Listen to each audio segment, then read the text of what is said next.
Hi, this is Michael Buffer, and welcome to the BoxHard Podcast.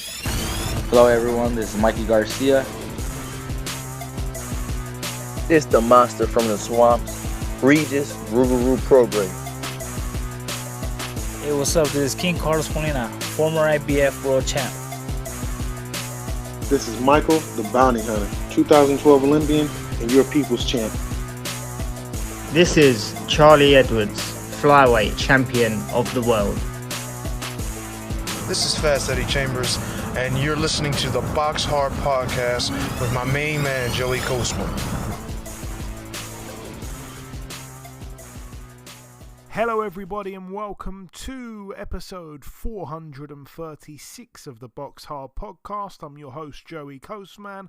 I'm joined as ever by former heavyweight world title challenger Mr. Fast Eddie Chambers. Eddie, how you doing this week, sir?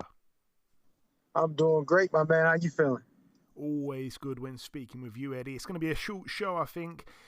Not too much to review. I'm going to be honest, I didn't see too much boxing on the weekend.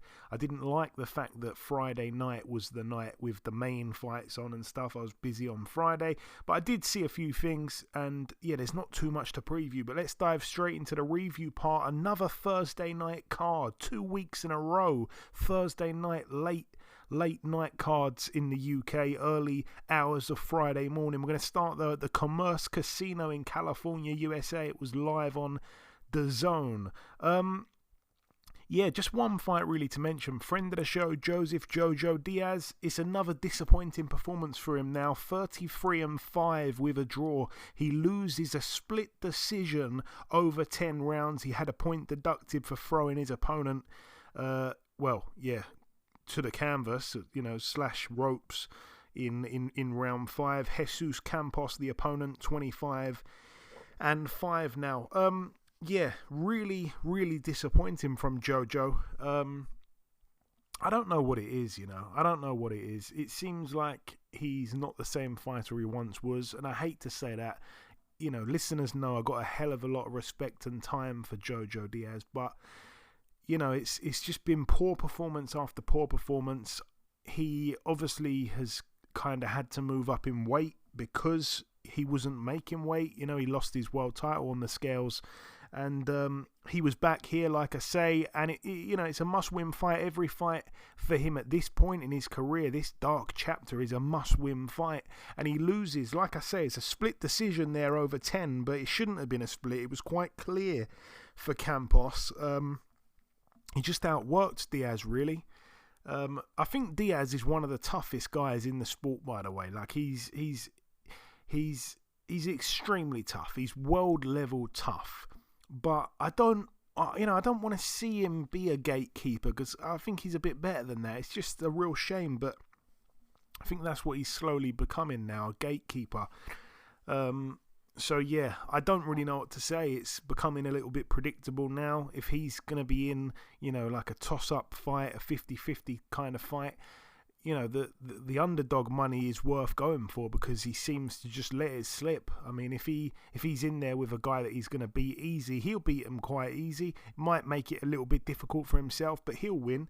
But then, yeah, like I say, if he's in against a live opponent, then yeah, he's been losing lately. So I don't know what to say, really. I don't know what to say. I had him on the podcast. He spoke about his addiction to alcohol. I think that's all behind him now. So I don't know what he needs to change, but something needs to change here, because it's not a good look, man. He's a much better fighter than he's been showing us lately. Moving now, though, to Mexico. 2 fights to mention over here. Bit of a strange one. Mauricio Lara, now 26-3 with 2 draws.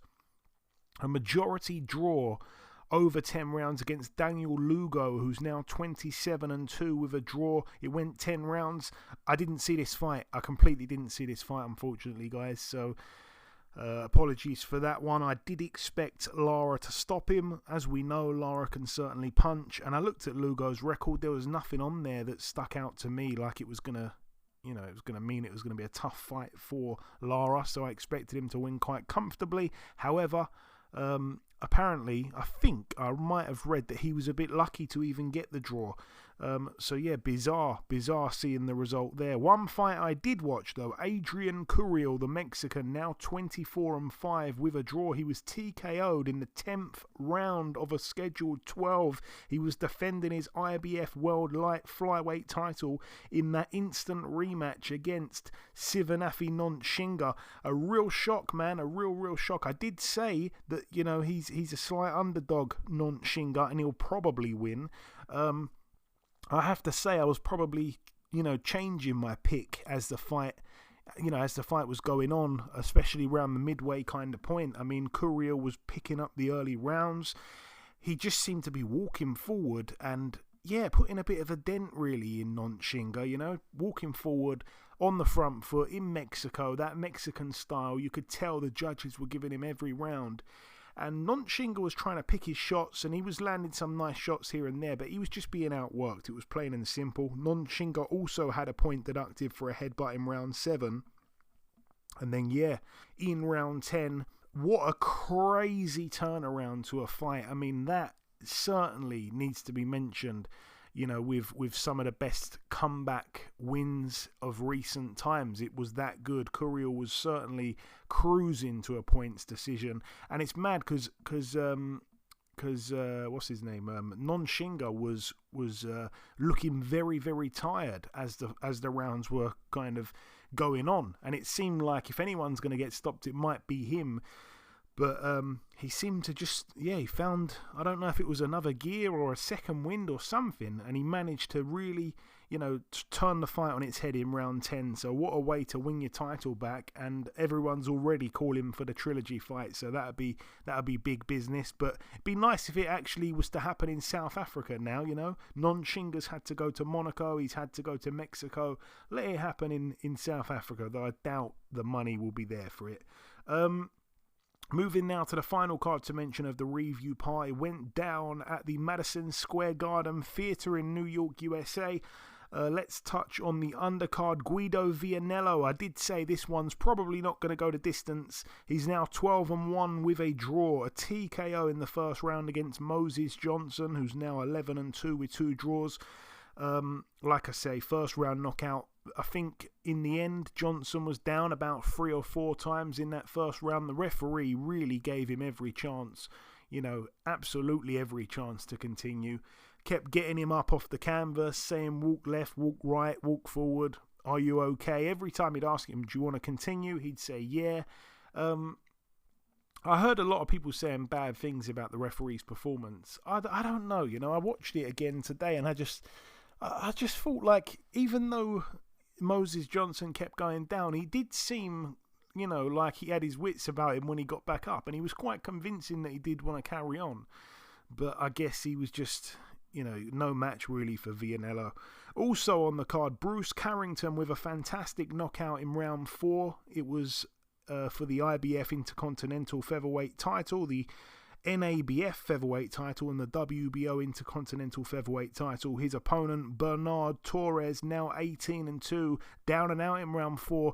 Big right hook from Shushu Carrington, had him on the canvas face down. It was a real nice highlight reel knockout for Bruce Carrington. Also on the card, we saw friend of the show, Andres Cortez, cruise to 21-0. He was able to get the TKO against Brian Chevalier, who's now 20-2 with a draw. It was for the WBO Intercontinental Super Featherweight title. A 4th round TKO there for Andres Cortez. Very happy for him. Really nice guy. And like I say, got him there. You know, the bookies had it close, and he's gone and dominated Chevalier there. I liked what he was doing, especially in that 4th round, just on the front foot, on the prowl, on the attack, you know, all the aggression.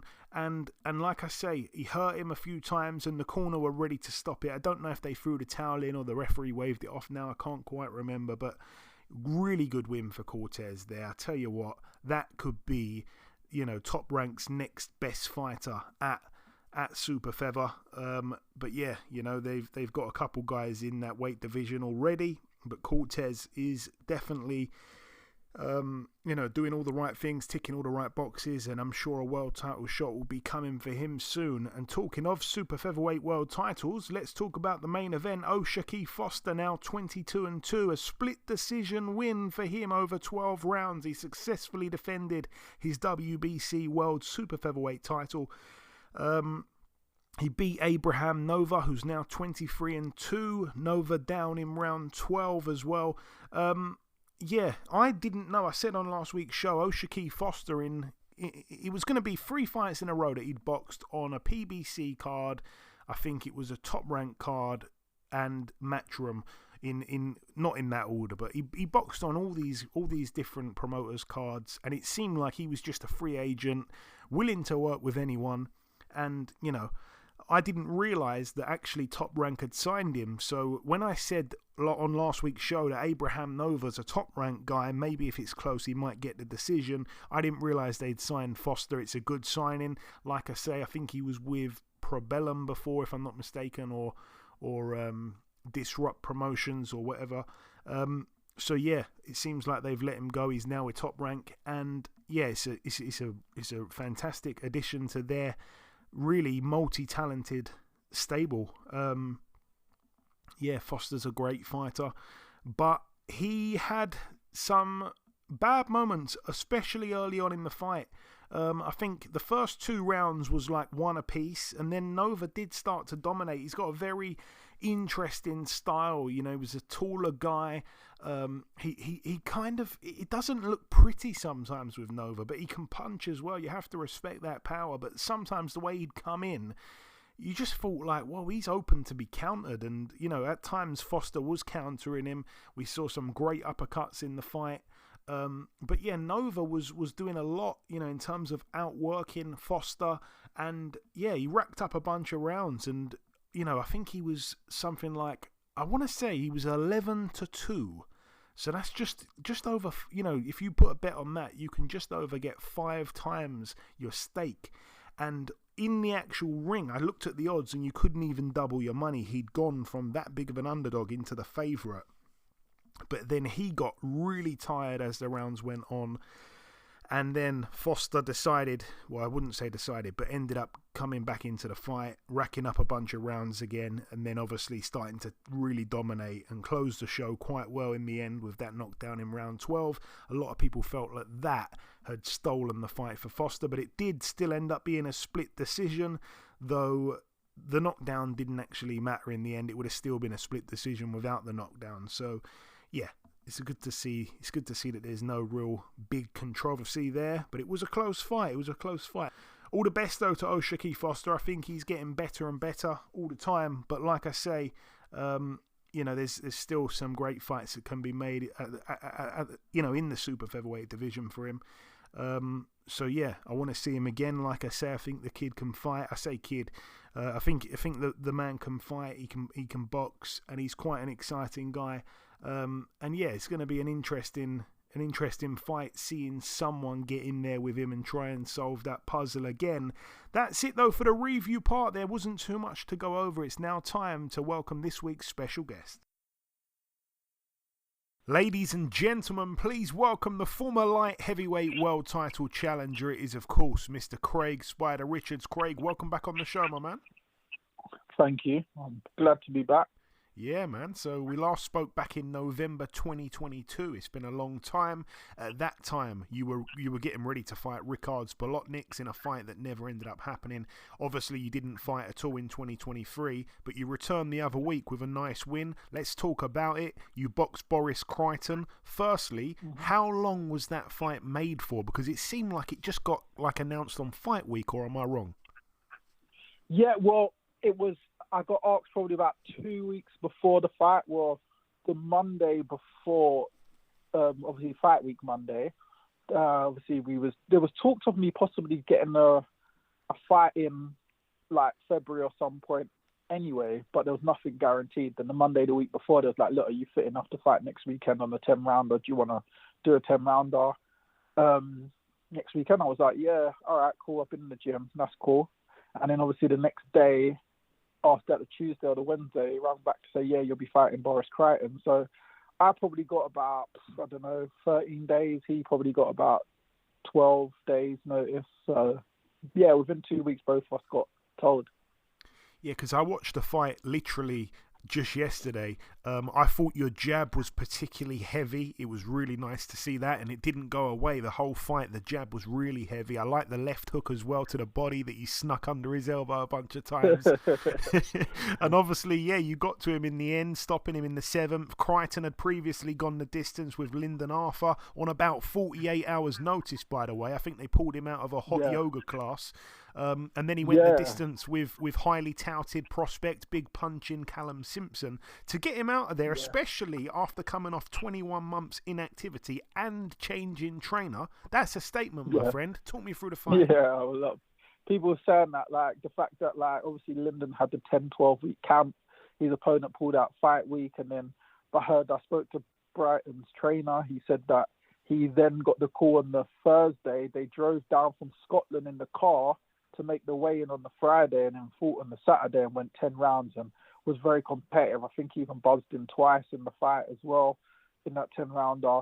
And then obviously he boxed the other guy on Sky who, he was preparing for that date. He came in, gave him a good 10 rounds as well. And me, I've not been active, been off 21 months, and went in there and just got him out there within 7 rounds with less than 2 weeks to prepare for it. Yeah, that is a big statement. Like I say, I talked there about the trainer change. You and Peter Sims were super duper close. I'm hoping that relationship's still intact. Yeah, very amicable. We wasn't like we left on an argument or bad terms. It was just not suitable to continue at the time of doing what we was doing. Like that's why you saw like Tony was there to come and support me ringside with Connor, Cordina, Ryder. And a few of the young boys, Jim, George and Maven, that from the gym as well. The whole matchroom gym came down and was sitting literally right behind Shane in the corner, Tony, etc. Yeah. Bless him and his missus, etc. came down and supported me. No, we're very amicable. I still talk to Tony and all the boys and etc. It's week in and week out. Yeah, I was going to say, I could see those guys sat ringside, Craig. Yeah, it was good. I thought, yeah, it must have been amicable. They were all there in support, big number of them, which was nice to see. What has it been like, though, working with Shane McGuigan? And why did you choose Shane of all people? How did it come about? Well, I've always watched Shane before I even turned pro. I always noticed him in the corners, like everyone he had in the corners. No, I don't know what he was doing in the gym, but I noticed the game plans he set out for his fighters in fights was always the right game plan. His fighters always got the right game plan in big fights. And me and my cousin used to always notice saying, oh, that trainer, he's good at game plans, ain't he? He's always sends his fighter out with the right tactics. But as we moved on from there, obviously I came into professional game, etc. I looked at everyone who Shane has picked up, and I've seen them always improve. I've never seen a fighter go to Shane and not improve. I've noticed they always get better at Shane's. And sometimes fighters actually decline when they leave Shane's.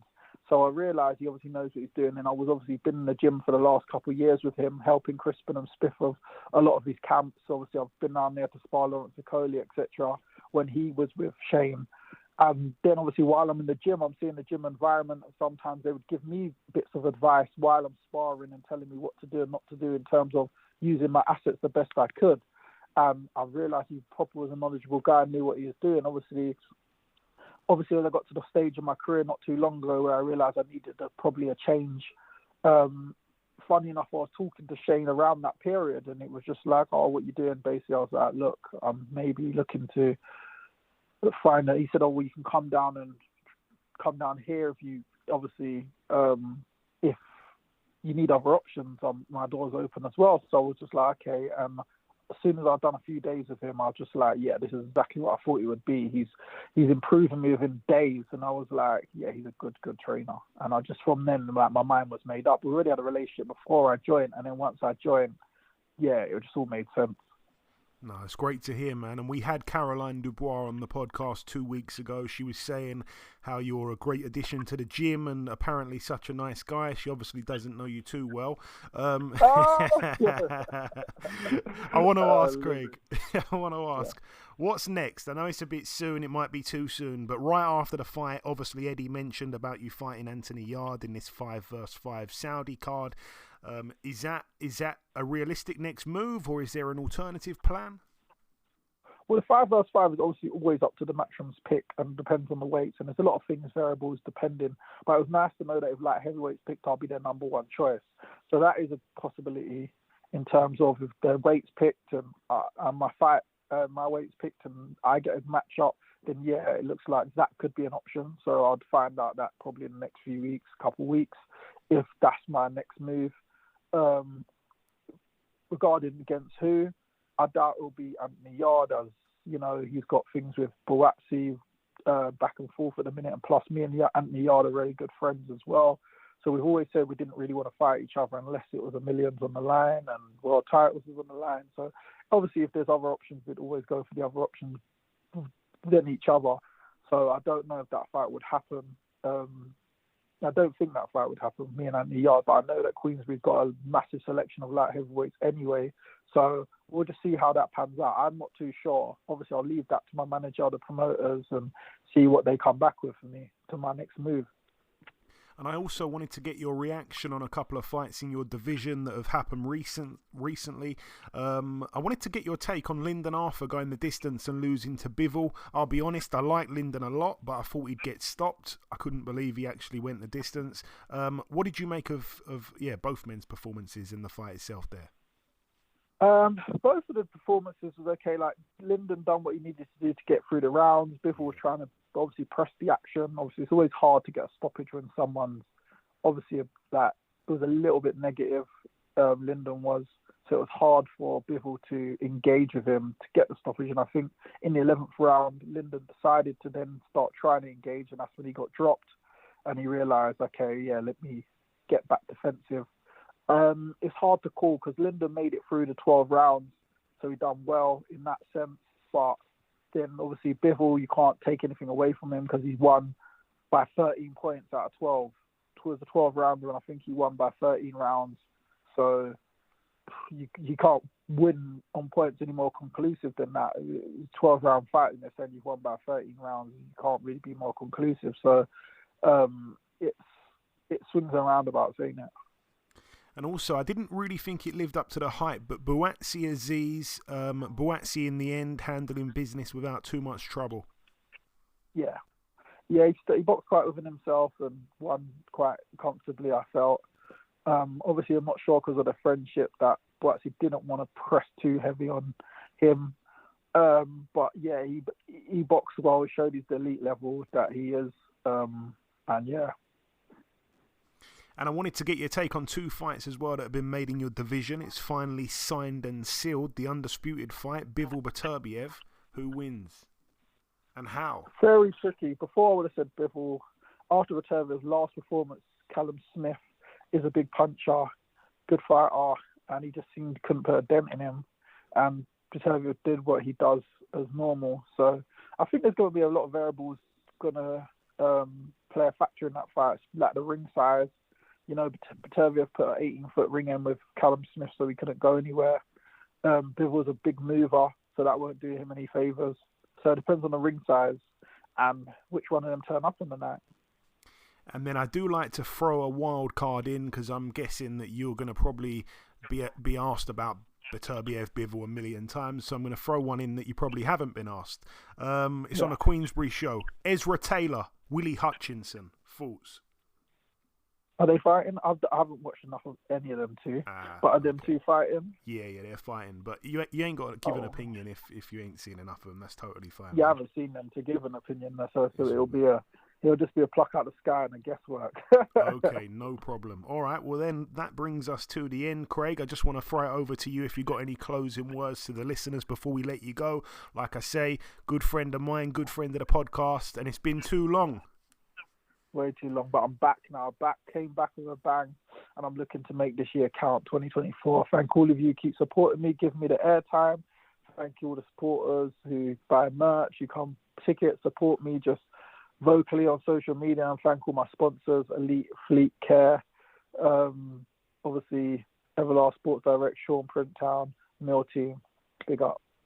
There we go. Big up, big up. Listen, Craig, it's great to have you back on finally. Thank you so much for your time. Congrats on your win again, and we'll speak again soon. Thank you. Okay, now it's time for part 2 on this week's show. Usually the news part, but there's nothing to bring you as of yet. If anything happens from now to the end of the show, then I will discuss it on the outro part. But we're going to start now with the preview part. We're going to start in Tokyo, Japan, and we're going to touch on, I'm going to go straight to the main event actually. Alexandre Santiago, 28-3 with 5 draws. The guy loves a draw. He's coming off a good win last time out against Nonito Donaire. He did beat Nonito Donaire as well. Donaire didn't look too good in that fight there back in July. It was for the WBC World Bantamweight title. And yeah, he puts that on the line here. Santiago on the road against Junto Nakatani, who of course is 26-0. People will remember him getting that brutal knockout last year against Andrew Maloney with just seconds to go in the 12th and final round. It's going to be good to see him back. I think he's a quality operator. And yeah, it's just great to see him obviously moving up in weight here. He was previously at super flyweight against Maloney, won the world title, defended it once. Now he's up at bantam. So yeah, the sky's the limit for Nakatani. Fantastic fighter. And yeah, he was world champion at flyweight as well. So he's just going through these weights, and this is his chance here to become a freeweight world champion. So all the best to him. Hopefully he can do the business. But yeah, Santiago's never been stopped. He's a tough guy. And, you know, he's a Mexican, so that says it all. And he's probably in his prime, coming off probably the best win of his career. So, should be a decent fight, and I'm sure he's going to be a tough puzzle to solve for Nakatani. Also on the card, Takuma Inoue, 18-1, defending his WBA World Bantamweight title against former champion Jerwin Ancajas, who's currently 34-3 with 2 draws. Ancajas is the big underdog. He's lost 2 of his last 3 fights, though they were both to the same man in Fernando Martinez. And yeah, they were at super flyweight, and he's here just like Nakatani, moving up to bantamweight. So be interesting to see what he can offer there. Yeah, and Cajas, you know, he's been a fantastic fighter over the years. Those 2 losses in his last 3, you know, prior to that he was on a heck of a run. I wouldn't count him out in this fight. I still think, you know, if he's a bit more comfortable up at bantamweight, then he's got a real chance against Takuma Inoue. However, Inoue's a really good fighter as well. And yeah, it's going to be a good fight. I really like this card, to be honest with you. And yeah, there's 3, if I'm not mistaken, 3 world title fights on the entire card. Let's talk about the third one. It's for the WBO World Super Flyweight title, which is currently vacant. We're going to see Kosi Tanaka, 19-1, stepping in with Christian Rangel of Mexico, who's 22-4 with 2 draws. Only been stopped once. I'm sure that'll be an interesting one as well. Moving now to the Evolution Club in Tijuana, Baja California, Mexico. Over here, friend of the show, Ernesto Mercado, currently 13-0 with 12 KOs. The only man to take him the distance was Zolasani and Dongani. He gets in with Christian Bielma, who's 19-6 with 2 draws. He's only been stopped the 1 time in his 6 losses. It was to Angel Fierro back in 2021. Fierro's a big puncher, but he has lost. He's only won 1 of his last 5 fights. He got a draw and 3 losses in there.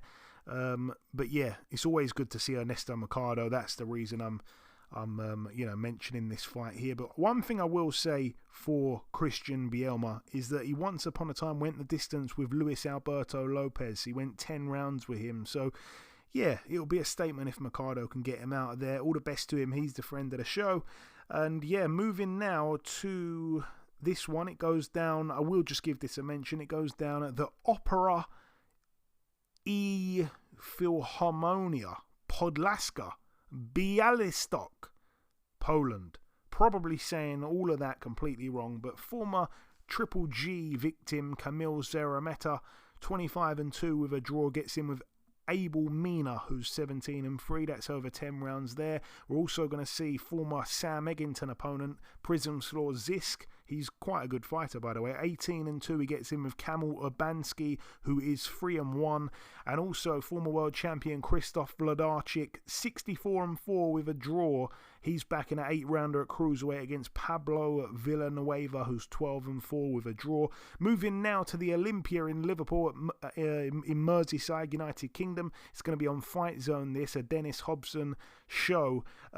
One fight to mention over here, we're going to see Conor Butler, who's currently 11-0 with a draw. It's for the British and Commonwealth and EBU European flyweight titles. He gets in the ring with former world title challenger and friend of the show, all-round nice guy Welshman, Mr. Jay Harris. So all the best there to Jay Harris. He's had a bit of a stop-start career, really, when you think about it. Obviously put up a fantastic effort against Julio Cesar Martinez, but that was 4 years ago now, man. Where has the time gone? Come back after that, beat Marcel Braithwaite in a good win, then lost 2 on the bounce by knockout to these kind of unknown Mexicans at the time. He lost to Ricardo Sandoval, and then he lost to Hector Calixto. So yeah, he's back now, like I say, and he's coming off 2 wins. He beat Tommy Frank last time out, looked really good there, stopping him in round 10. Gets in with Conor Butler. So yeah, should be a good fight there. It's obviously in Conor Butler's backyard. I think they might share 1 or 2 common opponents, though I'm not entirely sure. But all the best to Jay Harris. If he still has something left in the tank, which it looked like he did against Tommy Frank, then he should win this fight. All the best to him. I'd love to see him do well. And then the final card to mention, it goes down at the Carib Royale Orlando in Florida, USA. It's going to be live on DAZN this Saturday. Let's talk about the undercard. We're going to see the amateur sensation Andy Cruz back in action. Always great to see him, Eddie. The way they've just thrown him in from, pro debut in tough fights straight away has been really refreshing. He's 2-0 now. Obviously in his first fight, he boxed Juan Carlos Burgos, who we know has, never been stopped. Took the likes of Keyshawn Davis the distance. Took the likes of Devin Haney, Hector Tanahara, Mikey Garcia, all the distance. And they threw him straight in with Andy Cruz on his pro debut, which was really impressive. He won every round there. And then last time, stopping in just 3 rounds, Giovanni Straffon. He's back though against Brian Rodriguez, who's 14-2, not been stopped in his 2 losses. Also has a split decision loss to Angel Fierro. He keeps popping up this week for some reason. But yeah, should be a good one. It's great to see Andy Cruz again. I love it when we see a Cuban who fights, I want to say nothing like a Cuban, full of excitement. It's great. He's a real breath of fresh air there at lightweight. It's for the IBF International title, that one, by the way. Also on the card, the return to the ring for Shakram Giasov, 14-0. He gets in with Pablo Cesar Cano. I don't know when Giasov last boxed. It seems like it's been quite a while, so I do want to have a little look. I just haven't seen the name for a while. Yeah, boxed in June of last year, so what's that? 8 months ago. He gets in with Pablo Cesar Cano, who we know has been round the block, usually in an exciting fight. Coming off a good win last time out, was able to knock out Zachary Ochoa, though I don't think Ochoa really went on to reach the heights that they once thought. But I never forget when Pablo Cesar Cano just dispatched of Jorge Linares in a round. I remember that fight. That was insane. He sadly didn't really build off of that. But yeah, Giasov, it should be quite interesting, that one there. Good to see Giasov back. And then, yeah, the main event, Edgar Berlanga, 21-0 over 12 rounds against Northern Ireland's Padraig McCrory. I think he's Northern Irish. I don't want to upset anyone, but McCrory, 18-0. I've said it before about Berlanga. He looked unbelievable. And just explain to me this, Eddie. How can you knock out 16 people in a row, all within the first round, and then go the distance 5 times in a row after that? It just doesn't make sense hearing those statistics without even seeing the performances. But I've sat there and seen these performances, and something just isn't the same. Have you ever seen a fighter fall off? Even though he's still winning fights, he's still undefeated, he's going to be the favourite this weekend. But a fighter just suddenly seemed to be missing an ingredient. And I'm not trying to hint at anything there, but it just seems so strange. He's just fell off. Yeah, well, I mean, kind of. You know what I mean? If you look at, Keith Thurman, at one point Keith Thurman was just, annihilating the guys that were put in front of him. But once he stepped up to the highest level of boxing and he started fighting guys who were experienced and tough and good defensively and stronger and just better overall fighters, typically that's what happens. You know what I mean? It very rarely takes place like it very rarely happens that guys are like Vladimir or Triple G, these guys who have crazy high knockout percentages throughout their career, no matter who they face. It's not something that's too common. You know what I mean? Don't get me wrong. Even there are other guys who, you know, can do it, and you know what I mean, or they fight competition that is, like maybe not as good, and maybe they get another knockout here, another knockout there. But typically, that's what it is. Once the competition gets better and the guys become better, you know, like the competition is better are better fighters.